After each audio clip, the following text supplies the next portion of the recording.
Halo kan, welcome back to my channel seputar lika-liku teknisi bagus. Oke kan, jadi di meja saya sekarang ini ada sebuah smartphone Realme C1 atau bisa dilihat ya di stiker bagian belakangnya, tipenya itu adalah RMX 1811. Jadi RMX 1811 atau Realme C1 itu sama ya. Nah, untuk kasusnya atau kendalanya bisa dilihat ya bahwa kacanya atau kaca LCD-nya ini retak ya. Retak, kemudian gambarnya sudah tampil tidak sempurna walaupun layar sentuhnya masih baik-baik saja ya. Oke, jadi di video kali ini saya akan berikan pengalaman saya ya, berbagai pengalaman tentang cara saya untuk mengganti LCD dari Realme C1. Nah, ini adalah spare part atau LCD yang sudah saya siapkan untuk mengganti LCD yang sudah retak itu tadi ya. Untuk langkah pertama kita harus melepas SIM tray atau slot SIM card dari Realme C1 nya. Kemudian lepas casing bagian belakang.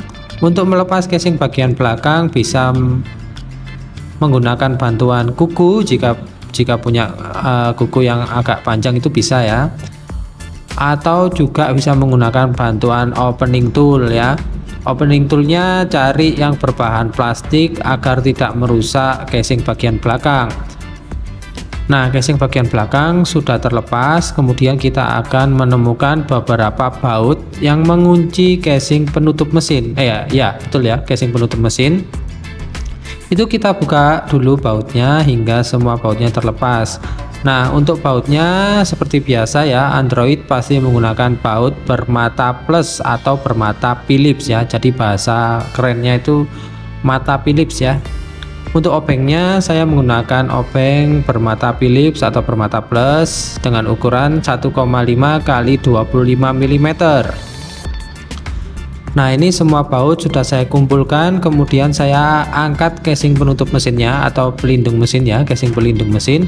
Kemudian disconnect terlebih dahulu fleksibel baterai dari mesin ya. Kemudian lepas baterai dengan cara kita melepas dulu plastik bantuan ya. Plastik bantuan yang ada di bagian baterainya itu sudah disediakan ya, memang dari pabriknya. Itu kita lepas terlebih dahulu plastik area pinggir baterainya, kemudian tarik plastik yang berwarna hijau ya, seperti ini ya. Tarik ya pelan-pelan, dikit demi sedikit aja hingga semua baterainya terlepas seperti ini ya. Nah, ini walaupun ponselnya Realme ya, atau smartphone-nya ini adalah Realme C1, tapi baterainya bertuliskan Oppo ya. Jadi mungkin baterai Realme C1 ini sama dengan Oppo, entah seri Oppo apa ya, cuman dia memang sama ya baterainya. Nah, karena di baterainya timbul kerutan di bagian kulit baterainya, jadi itu saya rapikan kembali ya. Kulit baterainya saya rapikan kembali, ditekan-tekan hingga kulit baterainya cukup rapi ya. Nah, kemudian disconnect fleksibel LCD-nya. Untuk melepas LCD kita perlu mengangkat sebagian plastik bantuan melepas baterai ya. Jadi plastik baterainya itu kita angkat sebagian saja, tidak perlu keseluruhan ya. Kita angkat sebagian saja. Kemudian lanjut untuk memberikan uap panas blower ya. Jadi ini saya menggunakan bantuan blower untuk melepas bagian panel layarnya atau LCD-nya. Oh ya, untuk akan-akan atau teman-teman yang mau ganti LCD, saya sarankan jika membeli LCD itu ada baiknya lakukan pengetesan atau uji coba terlebih dahulu terhadap fungsional dari panel layar atau LCD-nya ya. Jadi jangan sampai kalau beli LCD itu langsung dipasang ya, karena tidak semua LCD yang beredar di pasaran itu dalam kondisi yang prima. Karena wajar ya, terkadang ada juga yang cacat dari pabrik, itu juga pasti ada. Nggak semua produksi LCD itu menghasilkan produk yang terbaik ya. Oke, ini untuk pengangkatan LCD yang lama, ini bagian atas sudah sedikit terangkat ya, tinggal sedikit lagi ya. sedikit lagi. Ini saya congkel-congkel saja ya, karena ini LCD-nya udah pecah ya, jadi ya meskipun kita congkel-congkel saja juga nggak apa-apa ya, walaupun nanti malah tambah pecah juga nggak masalah, karena memang pada dasarnya juga sudah pecah dan tidak bisa digunakan kembali. Oke, kita pelan-pelan, ini sudah tinggal sedikit lagi di area bawah ya. Nah, ini panel layar atau LCD yang lama sudah terangkat. Nah, ini saya bandingkan ya antara LCD yang sudah saya siapkan atau LCD yang baru dan juga LCD yang lama ya. Sekilas tampak mirip ya. Jadi sekilas tampak mirip, tapi yang jelas pasti ada perbedaan ya. Tidak mungkin LCD yang beredar di pasaran itu bisa menyerupai original bawaan pabrik ya. Nah, selanjutnya ini saya membersihkan sisa-sisa lem dan juga sisa-sisa serpihan kaca ya. Ini perlu kita lakukan ya, karena kalau tidak kita lakukan, sisa-sisa lem ataupun kaca ini nanti akan mengganjal saat proses pemasangan LCD yang baru. Jadi maka dari itu kita perlu ya membersihkan. Di sisi lain, jika kita tidak bersihkan, nanti kedudukan LCD yang baru itu juga nanti akan tidak rapi ya kan. Dan juga serpihan kaca ini berpotensi untuk merusak LCD yang baru, karena jika kita tekan-tekan atau kita presisikan LCD yang baru dengan paksa dengan adanya serpihan kaca itu tadi, itu bisa membuat kaca LCD yang baru itu juga menjadi retak ya. Jadi hati-hati ya. Saya sarankan untuk bersihkan sisa-sisa lem dan sisa-sisa serpihan kaca ya, apapun seri tipe apapun atau smartphone tipe apapun itu harus dibersihkan saat pemasangan LCD. Nah, ini akan saya lakukan uji coba terlebih dahulu. Uji coba terhadap fungsi dari LCD yang baru ya. Saya selalu melakukan ini ya. Jadi jangan sampai kita membeli LCD baru itu tidak dilakukan uji coba terlebih dahulu ya. Nah, ini sudah masuk menu ya. Saya masukkan dulu ya passcode-nya. Nah, saya lakukan uji coba mulai dari fungsi tampilan layar. Ini tampilan layar sudah jelas oke ya. Kemudian fungsi dari layar sentuh ya. Kita geser-geser saja seperti itu ya, salah satu ikon aplikasi kita geser-geser seperti itu. Jika penggeserannya itu terputus, itu wajib curiga ya, jadi mungkin ada layar sentuh yang nggak beres. Nah, di sini layar sentuhnya sudah aman ya, tidak ada masalah. Kecerahan layar juga saya rasa tidak ada masalah ya, baik-baik saja ya. Nah, ini saya lakukan pengecekan melalui hardware test ya, atau pengetesan perangkat keras. Nah, ini sudah dinyatakan oke ya, tidak ada masalah. Itu tadi pas ya. Jadi untuk tampilan layar oke, untuk layar sentuh juga sudah dites melalui hardware test, itu sudah oke ya. Nah, sekarang kita matikan saja. Kita siapkan atau kita lanjutkan menuju proses pemasangan ya, pemasangan LCD. Nah, di sini kan ada beberapa segel ya, beberapa stiker barcode penjualan. Ketika kita sudah melakukan uji coba atau sudah melakukan tes fungsional dan ternyata oke, tidak ada masalah, itu kita silakan mau melepas apa stiker-stiker yang ada di balik LCD ini, silakan, tidak ada masalah. Jadi karena fungsional sudah oke ya, kita lepas saja segel-segel dan stikernya ya.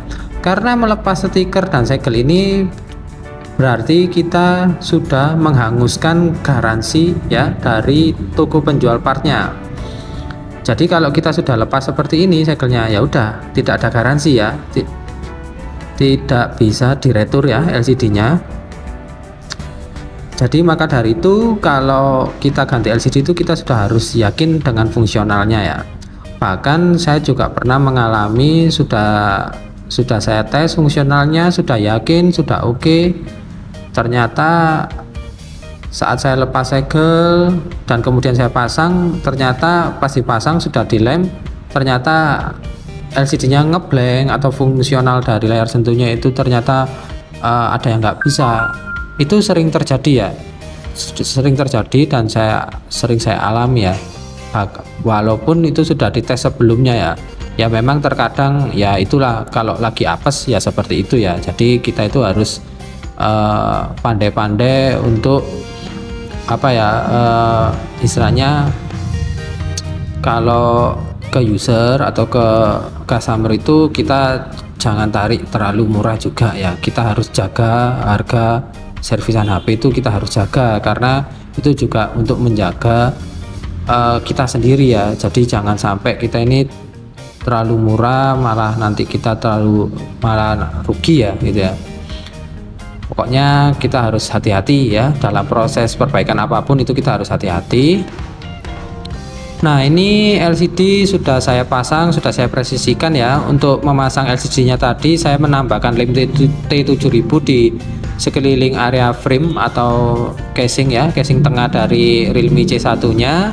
Kemudian presisikan LCD-nya ke bagian frame, pasang fleksibel LCD-nya ke bagian mesin, kemudian rapikan plastik baterai, dan kemudian pasang kembali baterainya, dan jangan lupa untuk memasang fleksibel baterai ke bagian konektor yang ada di mesin.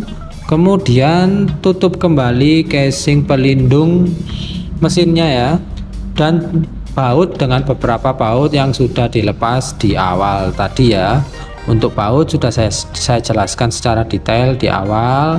Kalau Android itu bautnya selalu menggunakan mata plus atau Philips, tapi juga ada sih yang Android yang nggak menggunakan mata plus, seperti contohnya Google Pixel itu menggunakan mata pentalobe ya. Nah oke ya, ini semua baut sudah terpasang, tinggal pasang casing bagian belakang ya. Jadi sambil memasang casing bagian belakang tadi sebelumnya sudah saya nyalakan ya. Nah ini saya bersihkan sekalian ya casing bagian belakangnya dari debu ya, mungkin ada debu atau kotoran di bagian casing belakangnya, itu saya bersihkan. Nah jika ada debu yang menempel di area kaca kamera bagian casing belakang, kita juga bersihkan menggunakan bantuan cotton bud ya. Oke, untuk memasang casing bagian belakang pasang saja biasa saja, tidak usah ditekan terlalu kenceng ya. Pokoknya kalau kita memasang casing bagian belakang itu casingnya terpasang dengan pas ya, antara casing tengah ya atau badan ponselnya itu bisa pas ya. Itu kita dorong sedikit aja sudah pasti sudah terkoneksi dengan baik ya antara casing belakang dan bagian casing tengahnya ya. Nah ini sudah nyala ya, sudah masuk ke menu ponselnya smartphone Realme C1 ini. Kita lakukan hardware test kembali ya di bintang pagar 899 pagar. Pilih saja manual test, kemudian pilih screen unit test atau pengetesan unit layar ya. Nah ini ya, ini dia akan tampil beberapa gambar. Kita cukup ketuk aja layar sentuhnya, nanti dia akan berganti ke gambar selanjutnya. Kemudian dia juga akan melakukan tes layar sentuh ya, dan dia juga memunculkan all test result pass ya. Sudah artinya sudah tidak ada masalah dari hardware LCD-nya ya. Jadi tidak ada masalah dari layarnya ya. Nah langkah akhir biasanya saya selalu mengkareti seperti ini ya, ngaretin agar nanti antara LCD dan casingnya itu bisa kering saat bisa nempel dengan sempurna ya saat lemnya kering ya. Oke ya kan, jadi sampai di sini dulu pengalaman saya tentang cara ganti LCD Realme C1. Sampai jumpa di video-video berikutnya, tentunya dalam kasus-kasus yang berbeda dan lebih menarik. Wassalamualaikum warahmatullahi wabarakatuh. Mohon maaf bila ada salah kata dan perbuatan. Sampai jumpa dan tentunya matur, thank you.